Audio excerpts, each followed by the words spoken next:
My name is Lauren Mataf, and I'm 26 years old. 3 weeks ago, my mother shoved a wrinkled charcoal suit into my arms and said, Wear your sister's old rag. You don't deserve new things." The suit was 2 sizes too big, the sleeves hung past my wrists, the pants dragged against the floor.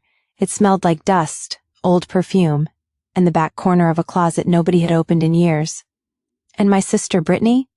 She stood behind my mother wearing a brand new cream-colored blazer with gold buttons, arms crossed, smiling like she was watching a movie she'd already seen before. She always smiled like that when life went her way, and life always went her way. Brittany got the new car when she turned 16. I got rides from classmates. Brittany got a fully paid apartment after college. I got lectures about learning responsibility. Brittany got support. I got survival. For years, I thought that was just how families worked. One child shines, the other learns not to ask for too much. But what none of them knew that night was this. The next morning, I was walking into the biggest interview of my life, at the exact company where Brittany worked, and by the end of the week, everything she spent 4 years building was going to start collapsing right in front of her. At the time, though, I didn't know any of that. All I knew was that I was standing in my tiny apartment bathroom at midnight, staring at myself in a mirror with cracked corners, while trying to pin together a suit that made me look like a child playing dress-up in somebody else's life. 7 safety pins. That's what it took to hold the outfit together. 1 near the waist, 2 on the cuffs, 3 inside the jacket lining, 1 near the ankle where the fabric wouldn't stop folding over itself. 7 tiny silver pieces of metal, trying to force something broken into looking acceptable. I remember standing there under the flickering bathroom light thinking, maybe my mother was right. Maybe I didn't belong in places like Ridgewell Creative. Maybe people like me were supposed to stay small. The worst part about growing up in a family like mine isn't that they give you less, it's that they teach you to expect less from yourself. After enough years, their voice becomes your inner voice. You stop reaching higher because you already know what they'll say if you fail, and eventually you become scared of proving them right.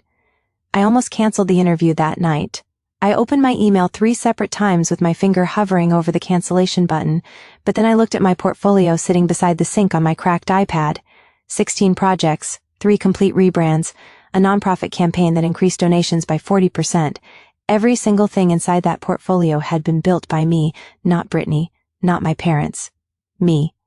I taught myself design through YouTube tutorials, free online courses, trial and error, and sleepless nights sitting cross-legged on my apartment floor, eating instant noodles while teaching myself typography. Nobody handed me connections. Nobody opened doors. Nobody believed in me long enough for me to borrow confidence from them. Everything I learned alone, and suddenly I got angry. Not loud angry, cold angry, the kind that hardens your spine. Because if my work was good enough, then I deserved to walk into that building no matter what suit I was wearing. So the next morning, I took the bus downtown carrying the garment bag across my lap because I was too embarrassed to wear the suit in public. I changed inside the lobby restroom at Ridgewell Creative. I still remember standing in front of the mirror smoothing the jacket down one last time when I noticed something stitched inside the collar. 2 faded initials, TM, Tammy Metcalf. My mother's initials, not Brittany's. The suit wasn't my sister's old suit at all. It was my mother's. 30 years old, maybe older, and for some reason, that discovery hit me harder than the insult itself, because it meant she lied for no reason except humiliation. She wanted me to think I was beneath Brittany even in clothing. I stared at those initials for a long time. TM. A tiny stitched reminder that even the stories in my family were manipulated before they reached me.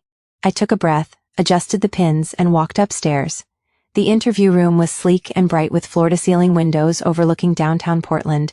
3 people sat at the table, 2 hiring managers, and 1 woman in the center with silver-streaked hair and reading glasses hanging from a chain around her neck. Donna Hale, founder and CEO of Ridgewell Creative. The second I walked into the room, her eyes went straight to the safety pin near my cuff, not my face, the pin. Then her gaze moved slowly upward until it met mine, and something shifted in her expression. Not pity, recognition, like she'd just solved part of a puzzle she didn't know she'd been working on.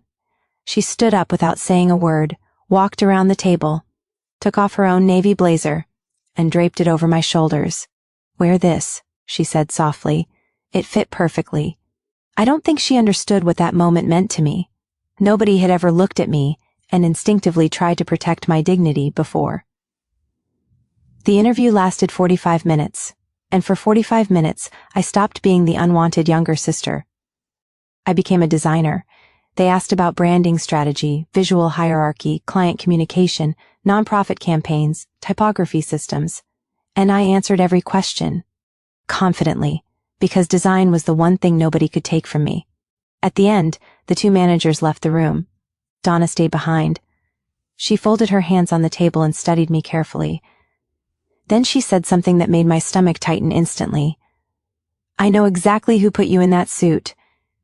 At first I assumed she meant my parents, but the way she said who felt too specific, like she already had someone particular in mind. I didn't ask questions.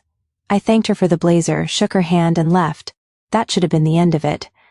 But 4 days later, I learned my sister worked in the same building. Not just worked there, thrived there. I found out by accident.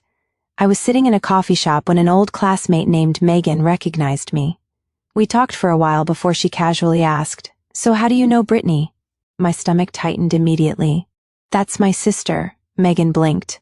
"Oh wow, I didn't know that. She works at Ridgewell too." Everything inside me went still. "What?" "Yeah," Megan said.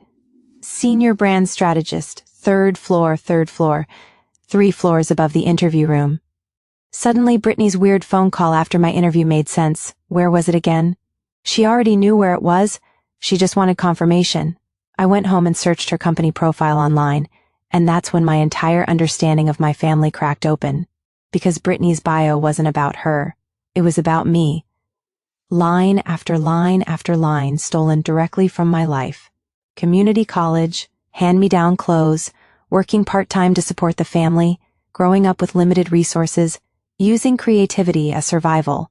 Every struggle she described belonged to me, not her. I sat frozen in my apartment staring at the screen while something inside me slowly unraveled, because suddenly my entire childhood made sense.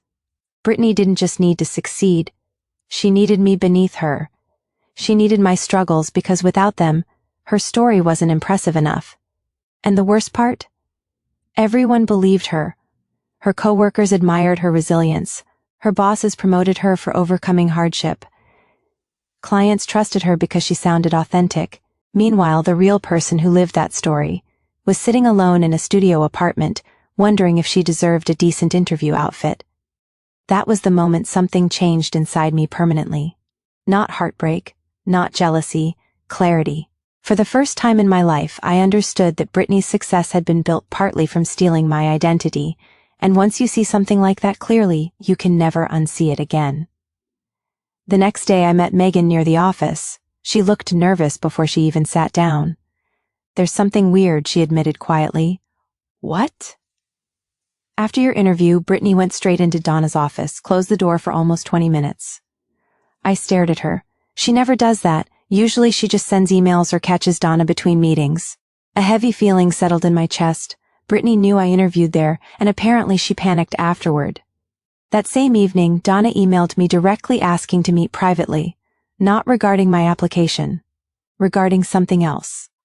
The next afternoon, I walked into Donna's office with my pulse hammering so loudly I could barely hear myself think. She didn't waste time. "Tell me about your family," she said. So I did. For the first time in my life, I told someone everything honestly. The hand-me-downs, the constant comparisons, the way Brittany always came first, the comments about how I didn't deserve new things, the community college years, the freelancing, the cracked iPad, the suit, the safety pins. Donna listened without interrupting once. Then she opened a folder sitting on her desk. Inside were printed copies of Brittany's performance reviews and company bio. "Your sister," Donna said slowly, "has spent the last 3 years telling everyone here a very different version of her life." My stomach dropped. Donna looked directly at me. "When you walked into that interview room, I recognized the story immediately, but the person standing in front of me looked like the real version of it." I didn't know what to say, because hearing another person confirm it made everything feel terrifyingly real. Donna sighed softly. "I think Brittany built a professional identity using your experiences." There it was, spoken aloud, the truth, and once it was spoken, neither of us could pretend otherwise anymore. I made a mistake after that. I confronted Brittany too early. I thought maybe if I asked directly, she'd finally tell the truth. Instead, she cried, perfectly, one tear sliding down her cheek like she rehearsed it. "You think I'd sabotage my own sister?" she whispered. Suddenly I became the jealous younger sibling, the insecure one, the unstable one.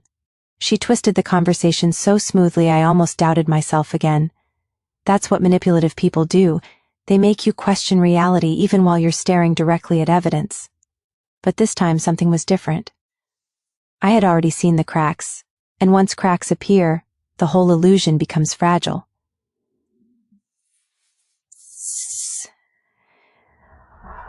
A few days later, I went to my parents' house for dinner, and while my mother was outside checking the grill, I picked up her phone. No password. I opened her messages with Brittany, and there it was. The truth. Cold, simple, undeniable. 3 days before my interview, Brittany texted, "She applied to my company. Don't let her buy a new suit. Let her wear the old one. She'll bomb the interview and stop dreaming. Trust me." Underneath it, my mother replied, "Okay, I'll handle it." I stopped breathing for a second, because suddenly every insult from my childhood rearranged itself into a pattern. Brittany wasn't just benefiting from favoritism, she was directing it, feeding lines to my mother, shaping the way my parents treated me, designing my self-doubt piece by piece, and my mother followed her lead without hesitation.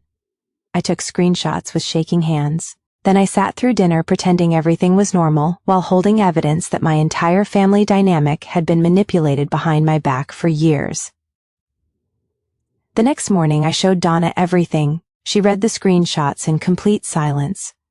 Then she leaned back slowly and said, "She tried to sabotage your interview to protect a story she stole from you." Yes, exactly, that's what this was. Not sibling rivalry, not jealousy, identity theft in emotional form. Donna launched a formal investigation immediately, and when she confronted Brittany, my sister did exactly what she always did. She cried, she blamed me, she claimed I was unstable, manipulative, jealous. But Donna verified everything: community college records, employment history, performance reviews, and one by one, Brittany's carefully built lies started collapsing. By Friday morning, we were sitting in a glass conference room with HR, Donna, Megan, my sister, me, and for the first time in our lives, Brittany couldn't control the narrative.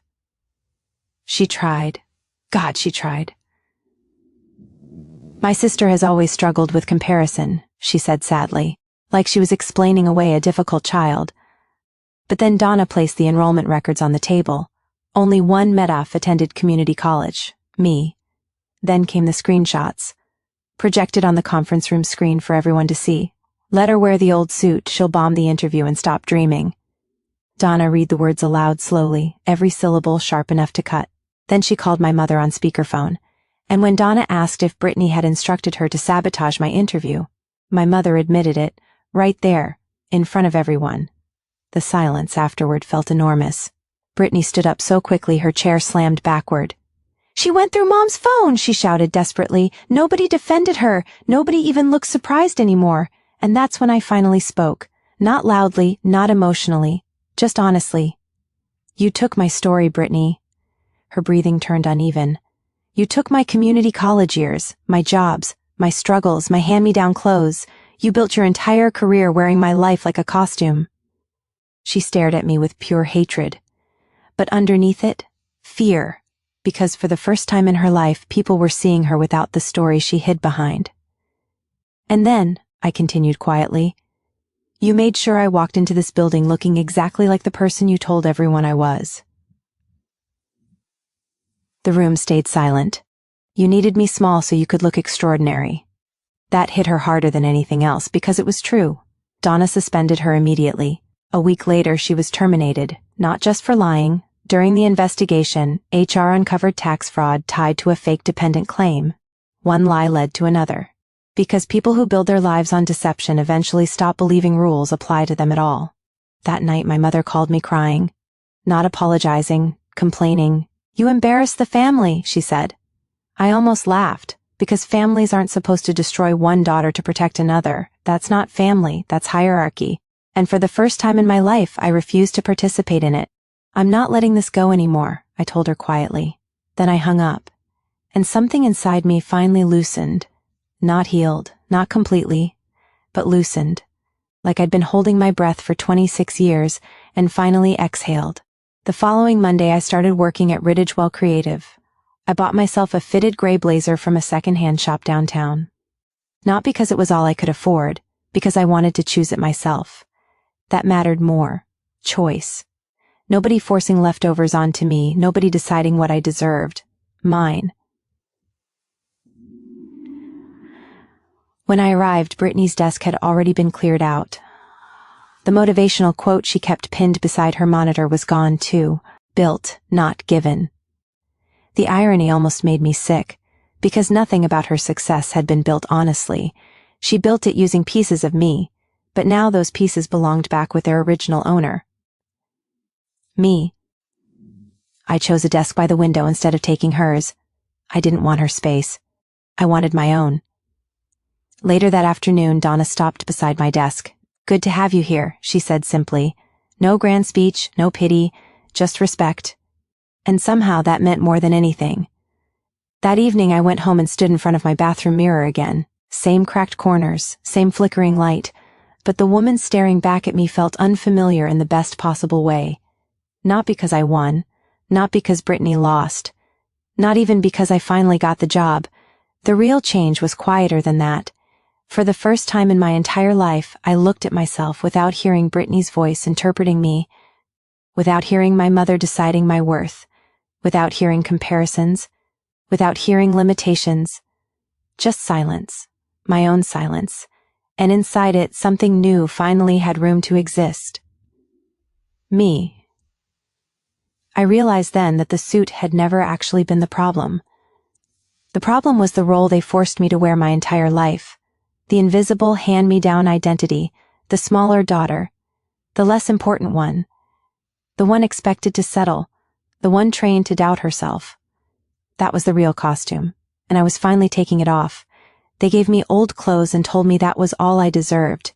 They handed me rejection before life even had the chance to decide for itself. They made me feel guilty for wanting more. But people can only define you for as long as you keep asking them who you are. And eventually you stop asking.